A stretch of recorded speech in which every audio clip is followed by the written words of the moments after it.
All right, welcome everyone to our next Crown Countdown webinar. Today we will be talking about employment and career support, and we're very excited to have someone here from our Career Development Center.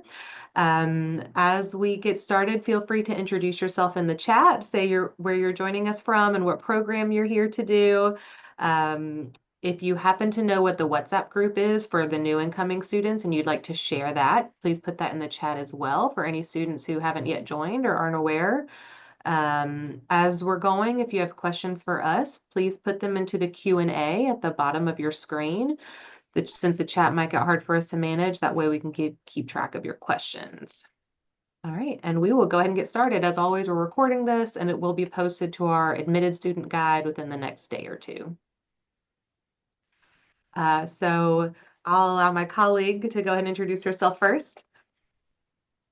Good morning, everyone. Thank you for being here. I'm Salonga Solomon. I'm the Assistant Director for Graduate and Alumni Programs here in the Center for Career and Leadership Development at Old Dominion University. So I work directly with all our graduate students as well as international students who may be undergraduate students. So great to meet you all. Steve, you want to introduce yourself? Yeah, my name is Steve Risch. I'm the Director of International Admissions here at ODU. I'm happy to welcome all of you to this Crown Countdown webinar. I won't be presenting, but I will be in the background. If you have questions, feel free to post those in the chat, and we can try to answer those as we go along with our presentation this morning. But welcome. Thank you. And if you don't know, I'm Haley Hardenbrook. I'm the Assistant Director here in the International Admissions Office working with Steve. Okay, so to start off, we just have a few quotes from some of our students who have worked on campus so you can see the different variety of employment opportunities that are available. We have one student, a graduate student, who has worked as a teaching assistant and as a research assistant. So that might be an opportunity for you if you're a graduate student. We have a student who worked in the bookstore and made some good friends that way. And then a student who did an internship through his program, and it said it prepared him for his career. So as you can see, these are just some of the examples of the employment that our students do. We are focusing today on employment on the student visa type. So that is what we will be talking about when we talk about the employment authorizations. If you are on a different student visa, or sorry, not a student visa, a different visa status, you just need to make sure that you're speaking with your immigration sponsor or an immigration attorney. Also a caveat that there are a few other types of work authorization that we are not going to talk about today because they don't apply to all students. So we're just talking about the ones that all students are eligible for.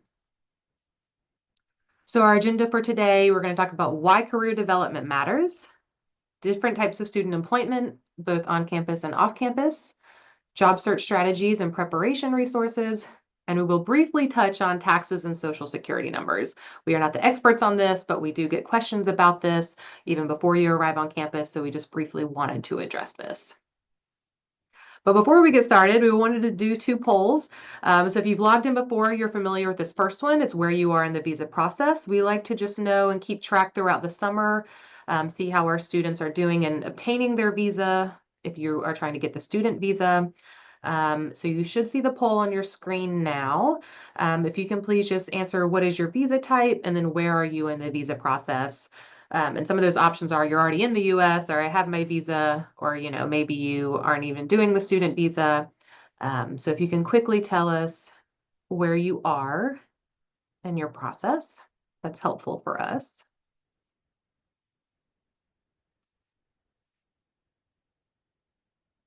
Give one more second for this.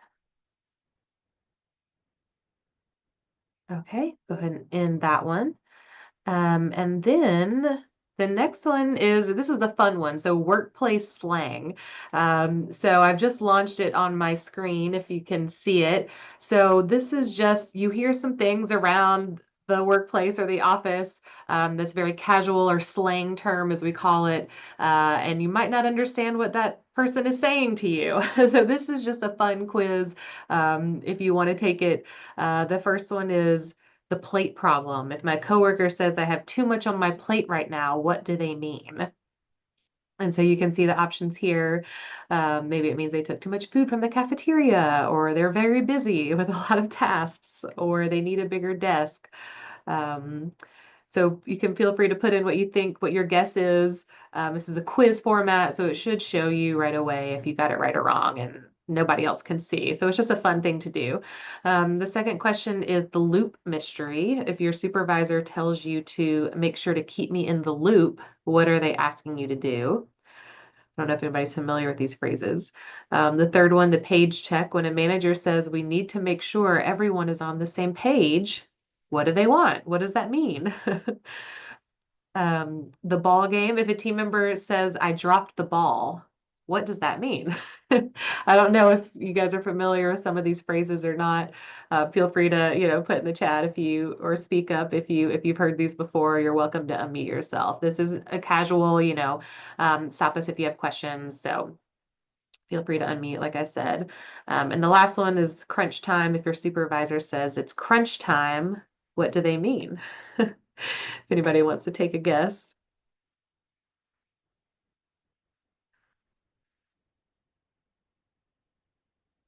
So the first one, if someone says I have too much on my plate, then everybody who guessed this one was correct. They're very busy with a lot of work tasks. So that's when you have too much on your plate.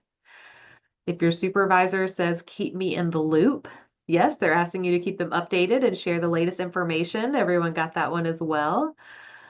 If they say we want to make sure everyone is on the same page, they want to make sure everyone agrees and understands the same plan. Excellent. If someone says I dropped the ball, this one is a little hard. So it means they forgot to take the necessary action, or the next step that they were tasked with.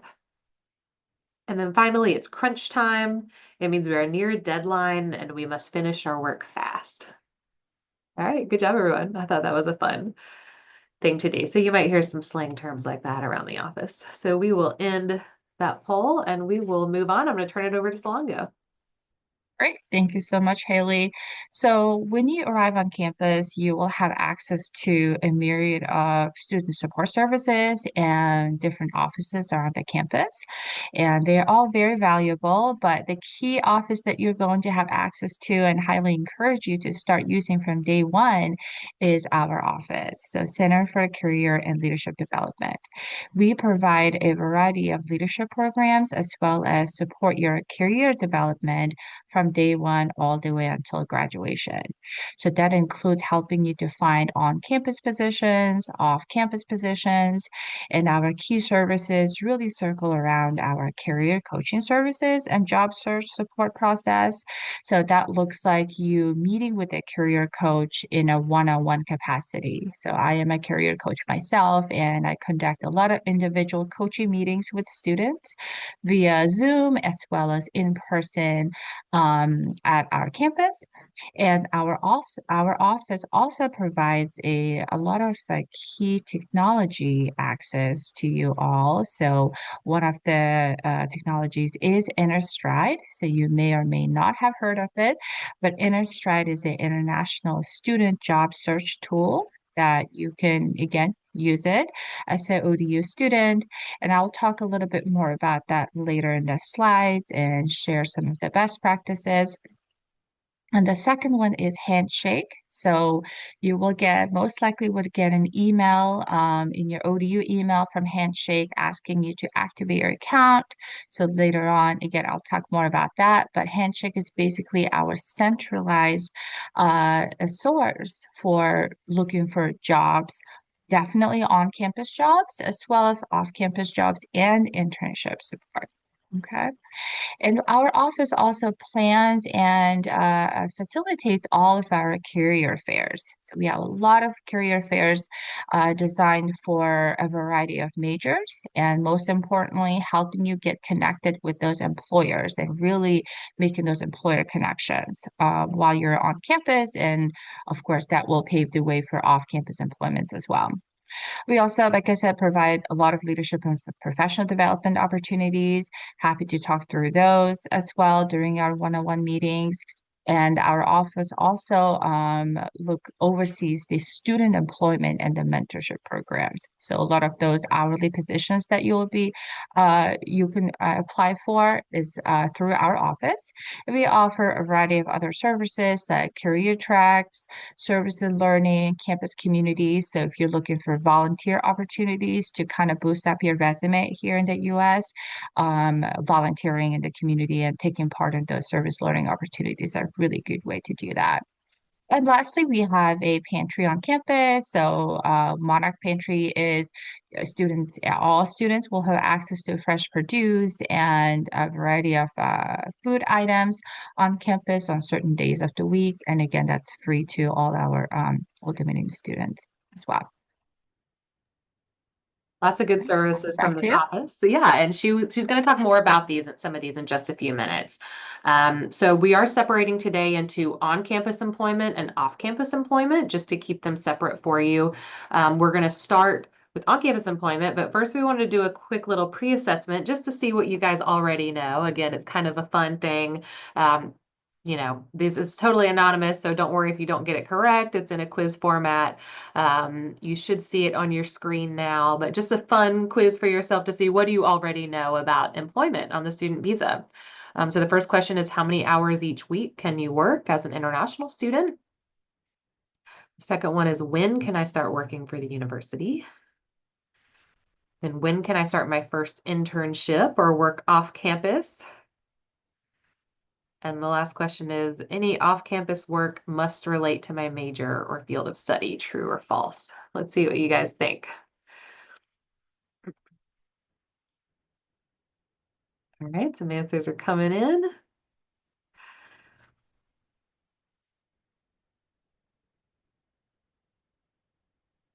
All right, so the first question, how many hours each week can you work as an international student? The answer is 20. Good job. Looks, for those of you who got it, looks like everybody did. When can you start working for the university? This one is a little tricky. So the answer is actually as soon as you arrive on campus. You can start right away working on campus. There's no need to wait or delay. Again, we're going to talk about some of this in a little bit more detail. But that's good news for those of you who thought you had to wait. And then when can you start your first internship or work off campus? So actually, interesting, this is after your first academic year. For the F status. So you usually have to wait one full year. Again, we'll talk about this in a little bit more detail.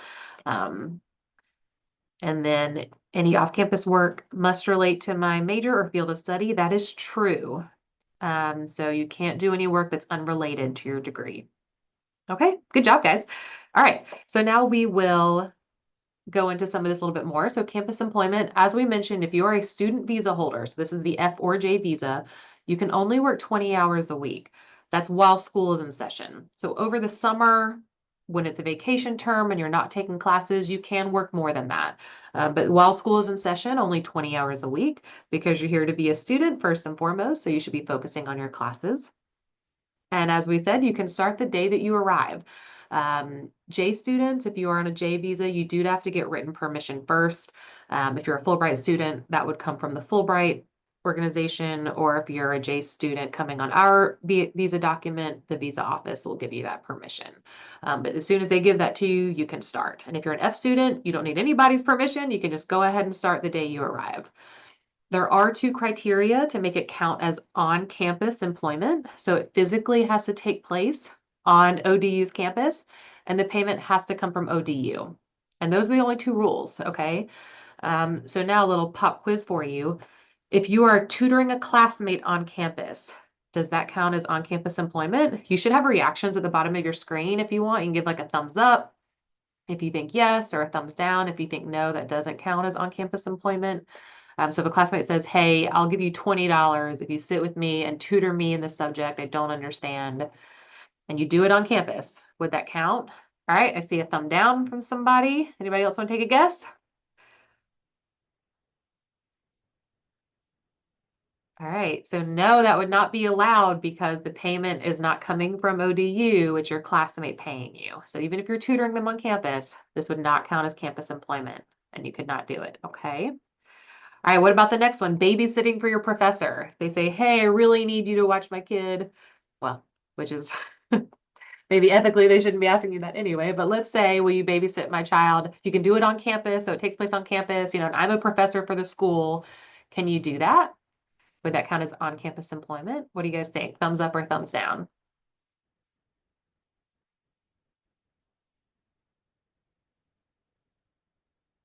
All right, I see another thumbs down, and you are correct. That would not count because the payment is not coming from the university. It's coming from the individual professor. Good job.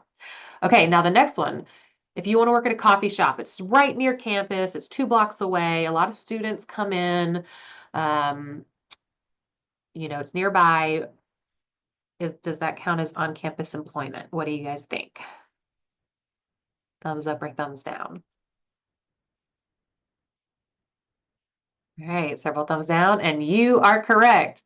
So it's not physically on campus, so it doesn't count as on-campus employment. Good job. All right, and now the last one, can I work an average of 20 hours a week? So that means if I only worked 15 hours last week, can I work 25 hours this week to make up for it? So is it an average of 20 hours a week? What do you think? Yes or no? It's a little tricky. All right, I see some thumbs down. And you guys are correct. It is not an average. It is a strict 20-hour limit. So even if you only work 15 hours last week, you don't get that time up. You still are limited to 20 hours exactly each week. So good job, guys. Okay, now there are benefits, there are pros and cons of working. You may decide you don't want to work while you're taking classes during the school year. And so campus employment is not for everyone. There is absolutely no pressure to get an on-campus job while you're a student. But some students do choose to do this. There are benefits. You might get some spending money. It might not be enough to pay your tuition, but it might help you pay for food or some of your housing expenses.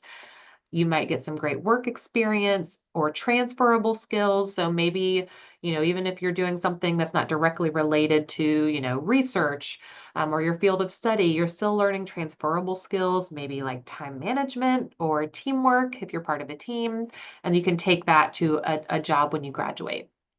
It's also a great way to meet other students if you're working on campus. And then there's actually some research out there that shows that students who work while they're in school have a better GPA. Who knows if that's true, but I have seen some research like that says that. Of course, it comes with challenges. You have to balance work and school life. It can be a lot at times. So you have to be very good about time management, competing priorities, because you are here to be a student first. You do not want your schoolwork to start slipping.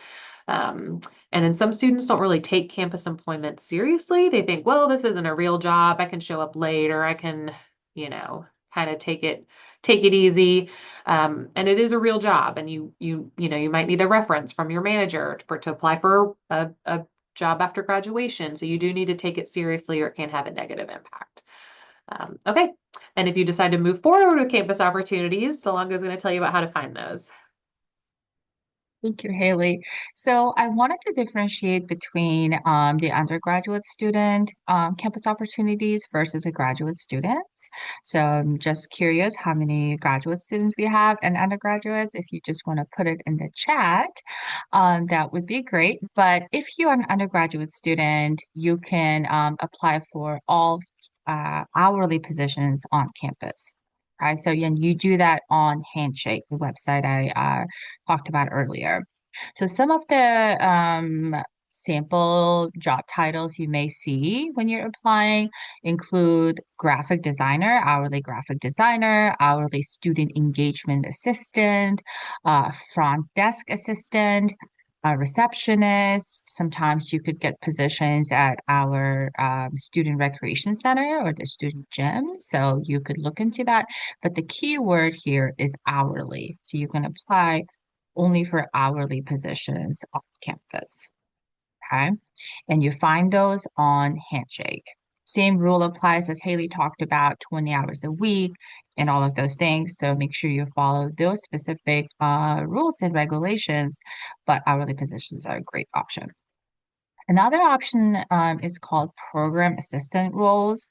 So that's essentially equivalent of the graduate assistant positions for graduate students, excuse me.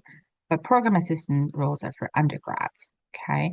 And instead of getting paid hourly, you get a stipend for the semester and that you work.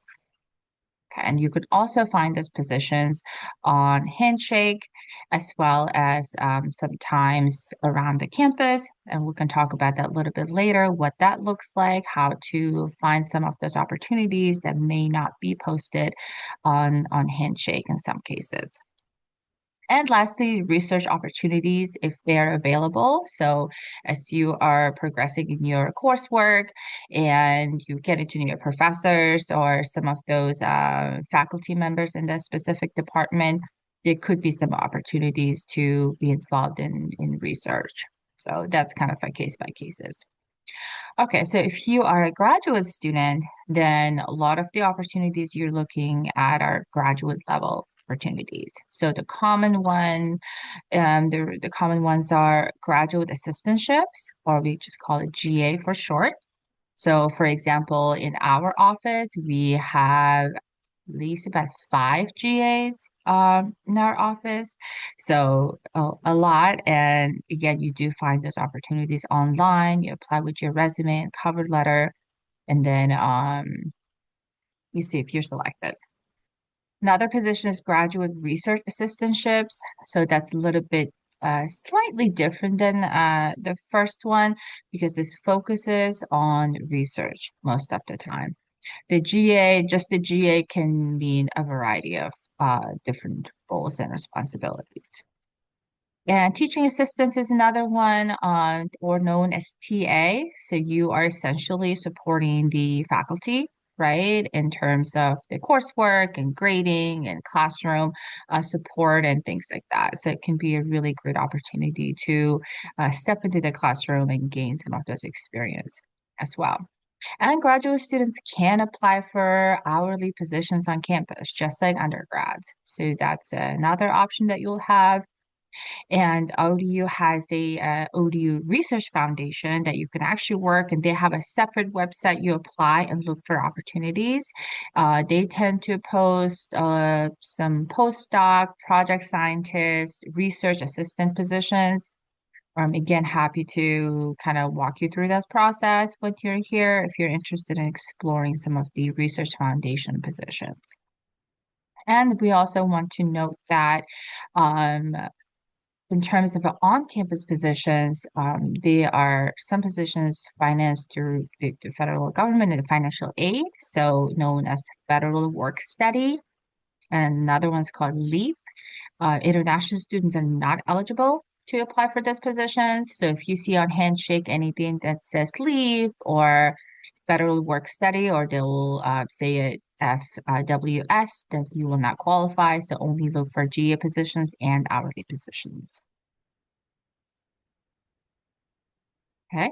All right. So I touched on this a little bit earlier, but I highly suggest all of you, whenever you start getting those emails from ODU, you may have started already, is to activate your Handshake account. So Handshake is essentially, you log into it with your ODU Midas login information. It's your one-stop shop for all things career and leadership. Okay, so this is where you again look and apply you don't only look, but you also apply, put your resume, cover letter, everything on Handshake, and then you apply for those positions. You can see when they have been posted, when they will be closing, who is their hiring manager sometimes in the hiring offices. So really, really important tool to know how to use and check it regularly. You can use various filters to look for positions. You can filter to hourly positions and see those roles that you can actually apply for. Or just the best way for me is I just look for the title, and a lot of them will say hourly, graphic designer, hourly assistant, or something like that. Okay, then it's a fair when you can apply. You can also register for all of our career fairs and various workshops that we do on Handshake. We also host a lot of employer information sessions and networking events. So highly encourage you to start kind of, expanding your horizons and taking part in some of these events and workshops to really start practicing even your elevator pitch, understand how, some of the etiquettes work in the US, career etiquettes, professional etiquettes. These are all really great opportunities to not only gain your knowledge, but actually practice and apply those skills.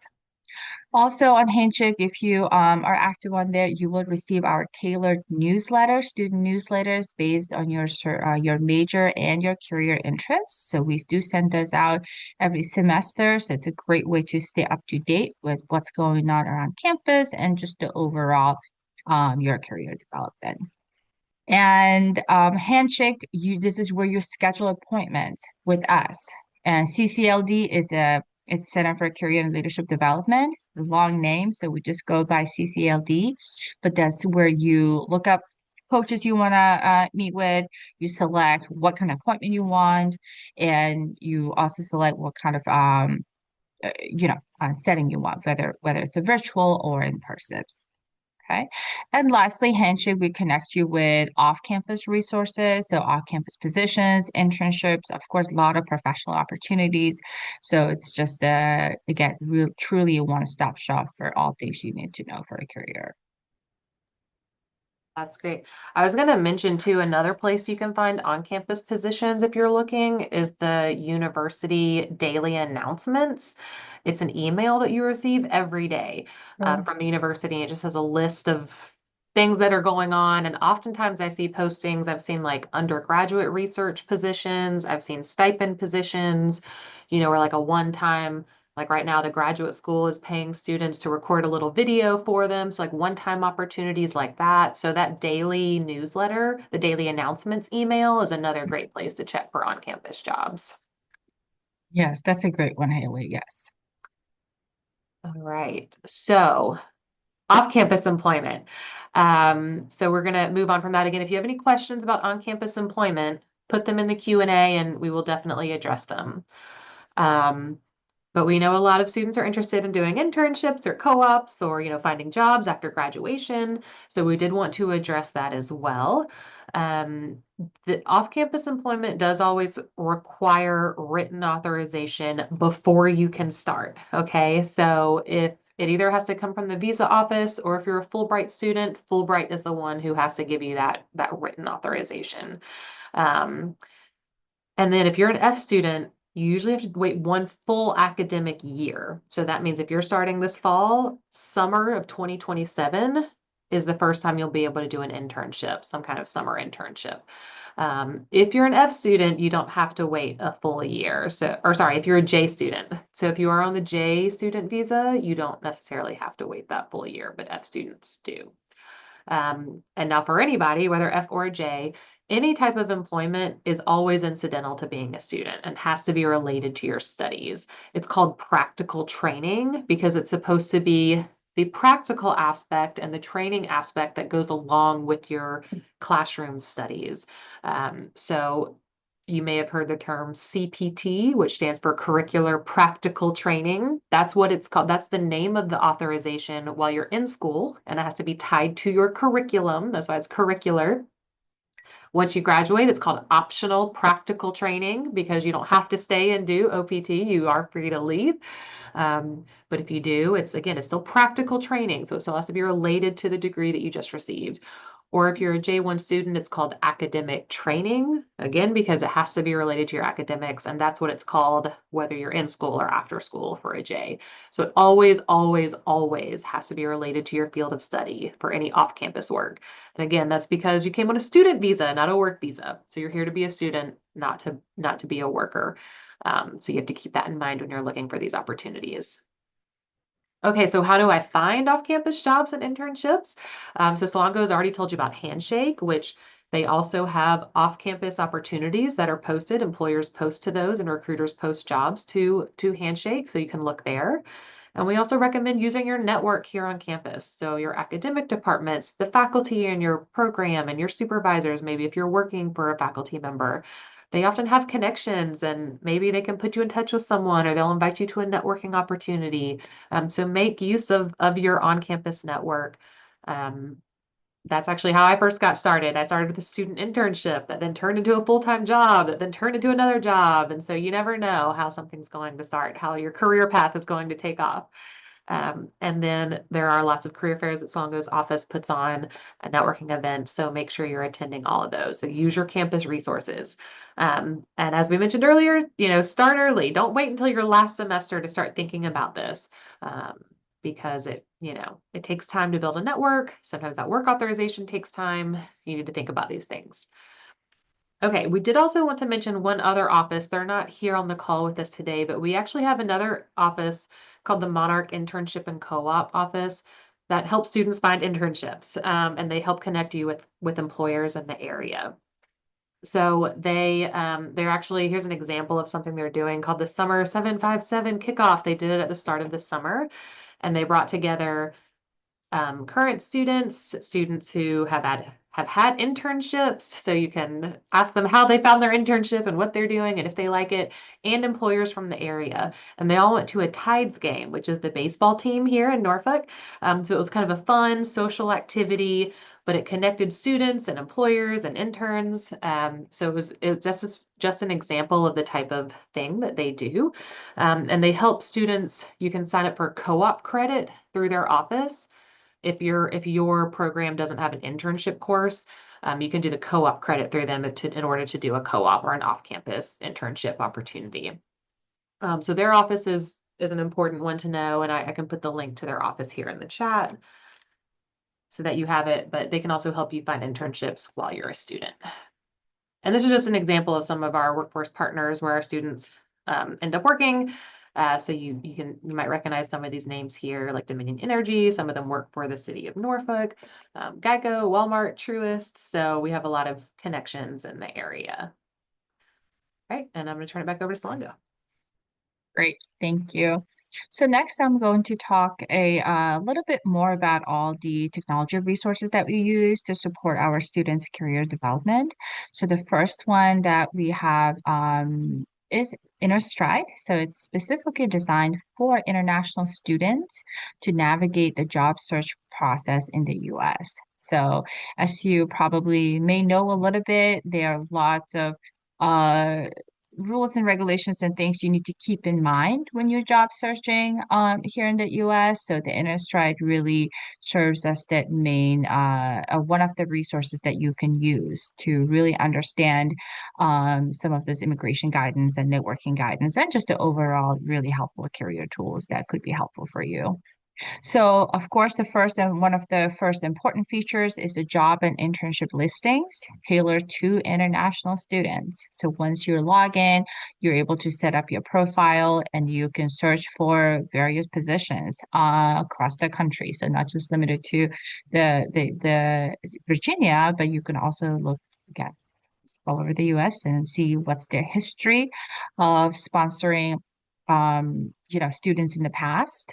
And you're really able to kind of tailor your job search process to that because a lot of it is going to be a helpful background information to help you make the most informed decision.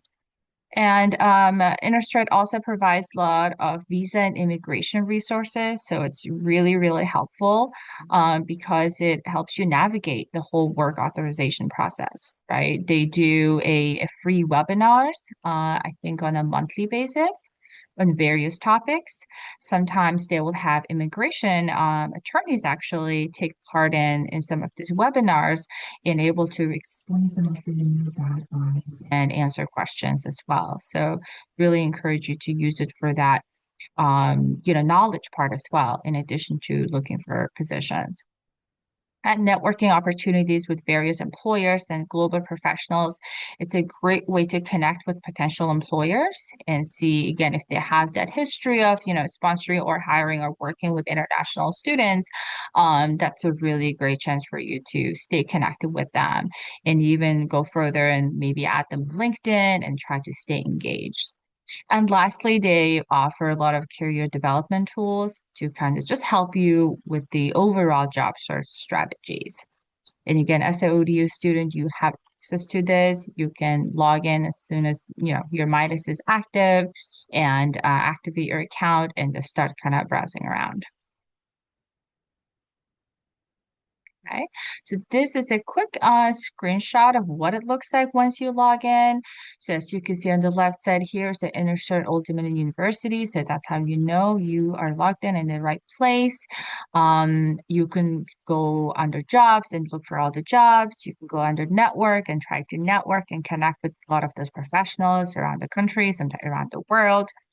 And on the left side here, I do want to draw your attention to all the filters. So you can actually see a lot more options there. Where, and you can see some of their if they have sponsored in the last year, if they have sponsorship available right now, full-time, part-time internship, a lot of really practical filters that you can use to really look at the best roles that fit your needs. And on the right side here, you will see the Chrome extension. So I do encourage you, if you start using it, to download the Chrome extension because then it will tell you even if you're on Indeed, it will say the sponsorship available or not, or if they have done it in the past. So that just kind of makes it a little bit easier to navigate. So again, they have a lot of helpful tutorials, a lot of great webinars that you can use. If you need any assistance with navigating this, we're happy to help. All right.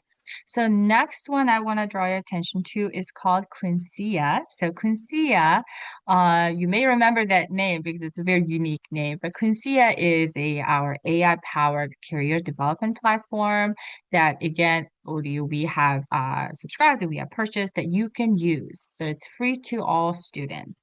And it's essentially a AI career development platform. Okay. And it uses, I'm not sure how many of you know, but I'm sure you know, a lot of you know what ATS is, right? So it's an applicant tracking system. It's essentially AI system that quickly reviews applicants' information, their resumes against the job descriptions posted, and it will try to make the match and produce the best qualified candidates. What that means is it's really important for you to make sure that your resume and your cover letter and all of those applicant, materials are correct and it's ATS friendly. Okay, because then it increases your chance of, actually moving on and getting an interview, right? So that's what Quincy essentially does. It uses the ATS system to scan your resume, give you a really personalized feedback, and you have no limit on how many resumes you can put in. You can keep putting it in and use the feedback to improve your format, your content, and your industry relevance. You can also do mock interview, a virtual interview with its AI assistant, and it will give you, again, a really customized feedback to improve your overall interview performance and your confidence when you are in front of a recruiter. And another helpful feature is LinkedIn analysis. So if you have LinkedIn profile, it can also analyze it and tell you what are some areas you should be improving and what are some contents that maybe you should put in. And again, you do have access to that as an ODU student. All right. So I touched on some of those helpful technology resources. So just want to give a high level summary of what is used for what. I feel like it's a lot of information. But the one thing to remember with Handshake is that's where you apply for jobs, you look for jobs and make an appointment with your career coaches here on campus, and you connect with employers. Okay, so Handshake's very, very important. NSTRIDE, think, okay, international student resource that helps you to stay on top of all visa and work authorization information. You can again look for jobs and opportunities in the US and global opportunities, and also a lot of again helpful webinars and free resources. Quincy is all AI things, right? It helps you strengthen your resume, your interview skills, and get the personalized feedback. So we usually encourage students to use Quincy first and then see us, one of the real career coach in our office, and then we can really help to take your resume and cover letter and all those materials from good to better, better to best. Okay. And moving on to next slide. Thank you. We want to spend a few minutes kind of discussing some of the professional etiquette in the US. Every workplace, of course, has its own culture, but there are some common expectations that employers value across all industries. So that includes how you communicate, interact with others, how you present yourself in academic and workplace settings. So even simple things like responding to emails in a timely manner and arriving on time, meeting deadlines, treating others with respect and professionalism can go a long way and can make a very strong positive impression. And it can also help you down the line to ask for maybe references or when you apply for jobs or internships. So you always want to um, have have a strong kind of relationship and positive relationship with everyone. Networking is also an important part of career development in the US. So don't be afraid to introduce yourself, ask questions, and connect with not only employers, but your fellow classmates and employers and various alumni.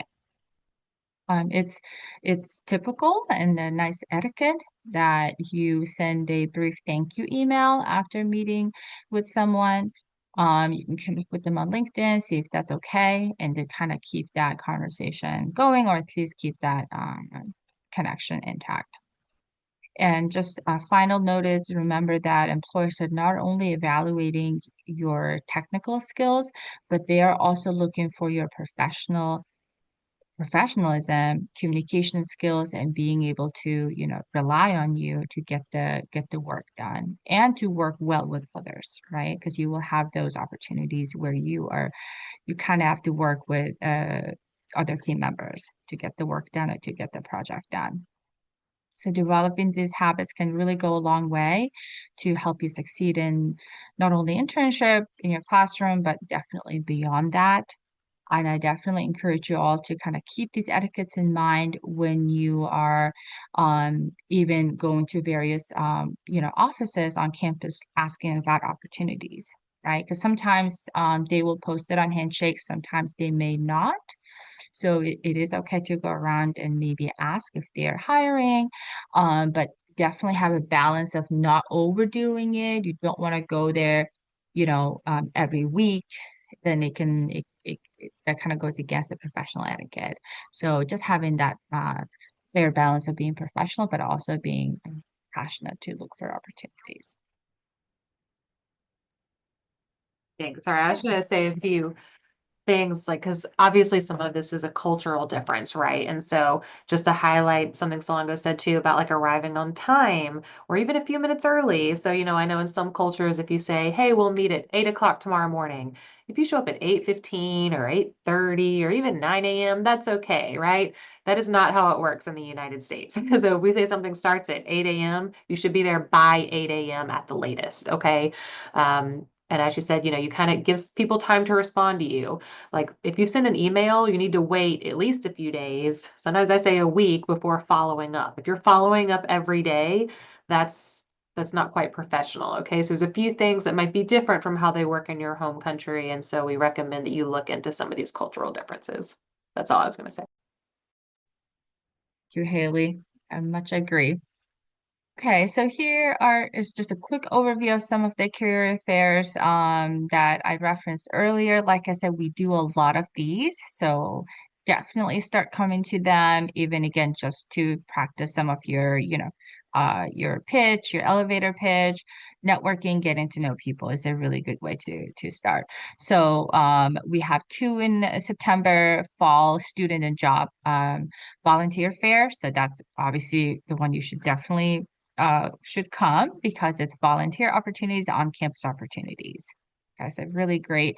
You find all this information on Handshake and sign up on Handshake and you'll get reminders, get more information on location and things like that. And we also have a business fair. So business fair is for all our business major students interested in full-time or part-time opportunities. I saw in the chat earlier, we had some cybersecurity students, and a couple other majors. So again, a great way to check it out. Even if you're like possibly minoring in business, that's still a fair chance to go and check it out. Of course, we have Health and Human Services Fair. If you're training in that, we have that. And our biggest one we do every single semester is a fall career and internship fair. So we do one in the fall, one in the spring. That's for all majors, all students at ODU. And we have hundreds of employers come wanting to talk to just to ODU students and recruit you all. So it can be a really valuable opportunity to, again, to kind of expand your horizon, professional horizon, and get comfortable with speaking about yourself and networking. A lot of great opportunities. This office does a lot. Not every school has an office that does this much. So you guys are very lucky that you have it here at ODU. So be sure you're putting any questions for Salongo into the Q&A. We're going to get to those at the end. We're almost done, but we did want to touch on, people have heard taxes. I have to pay taxes in the US and I need a social security number. And how does that work? And basically, you don't have to really worry about any of that right now. Okay. But we wanted to just briefly touch on it because we are getting questions about it. If you are going to be working at any point while you're in the United States, you will have to apply for a social security number. And complete some tax withholding forms. You will do that with your employer. Okay. So just be aware that's something you're going to have to do at the start of working. If you're employed by ODU and you're working on campus, you will do these things with the visa office here. Okay. They will help you with these processes. They will help you apply for a social security number. They'll fill out that tax paperwork with you. Okay. So you just need an appointment with the visa office, and the visa office is going to be coming to our last Crown Countdown webinar that we're doing, and they are going to talk about this more. So make sure you come and log in and join for that if you plan to have an on-campus job or an assistantship, because they will talk about what you need to do for this process. Everyone will need to open a U.S. bank account, which can be any bank that you would like here in the U.S., but you will need a U.S. bank account in order to get paid. You do not need a social security number to go ahead and open a bank account. Okay. They might ask you for it, but if you just explain, I'm a, foreign national or a non-US citizen, it should be okay. And then every year you do have to fill out a tax return for the US government. It's always due by April 15th of the previous calendar year, so January to December, and they give you until mid-April to file your taxes. But also the visa office will help you with this, okay? So even if you didn't work for ODU, if you worked for an off-campus employer, they have a software that they will provide you that helps you fill out your taxes, your tax return. Okay. So do not stress about it. So that's all I wanted to say. And you will learn a lot more about all of this from the visa office at the last Crown Countdown. Okay. And so now we have our Crown Countdown tip of the week. And this time it's keep an eye out for the rain train. So the rain train is this van that looks like this that you'll see around campus. They usually post to Instagram where they're going to be. They do fun activities. So if you see it, you can walk up to it, take part of whatever they're doing. In this case, they were doing tie-dye. So it's just a fun thing to do. So if you see the rain train driving around campus, that's what that is. All right, and now is the time for questions. So please put them into the Q&A, anything you have for us. I do see one in the chat. If I'm arriving for my senior year, can I apply for an internship or do I need to wait until a year passes?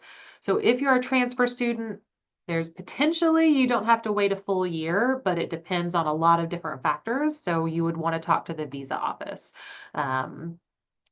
So yeah, if you're transferring from another US school and you've already been in the United States, potentially you don't have to wait that full year. But again, there's lots of different circumstances at play. So you would need to have an individualized appointment with an advisor in the visa office to see if you were eligible. But good question.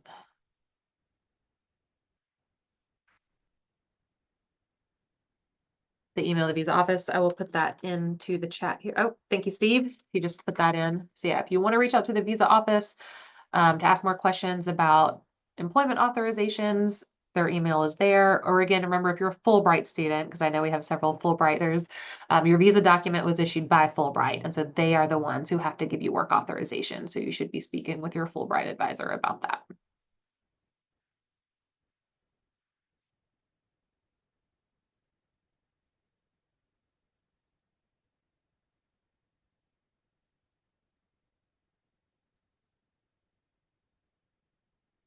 A lot of this stuff, it seems like a lot of information. It can be overwhelming, but remember, we're always here to help. Salongo's office is here to help you, and you can do individual advising appointments. Visa office is here to help you understand the work authorization process. So everybody's here. Oh, nice. Salongo just put her direct email address here in the chat. So that was very thoughtful. So you can reach out to her directly with any questions instead of having to email their general office email address.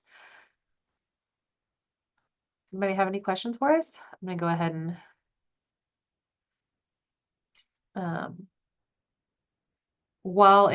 let me go ahead and say that our next Crown Countdown webinar is going to be on July 8th. We're going to be talking about travel and the port of entry. So that means that's your first stop in the US. When you're coming through, customs and immigration, what to expect during that. So if you'd like to register, I'll put the link for that here in the chat. Also, if you would be so kind as to give us feedback from today's session, things that we could do better, that you wish we had touched on, this will help us for next time. It should only take you 2 or 3 minutes to fill out this feedback survey, so please do that as well. Let me go ahead and stop recording.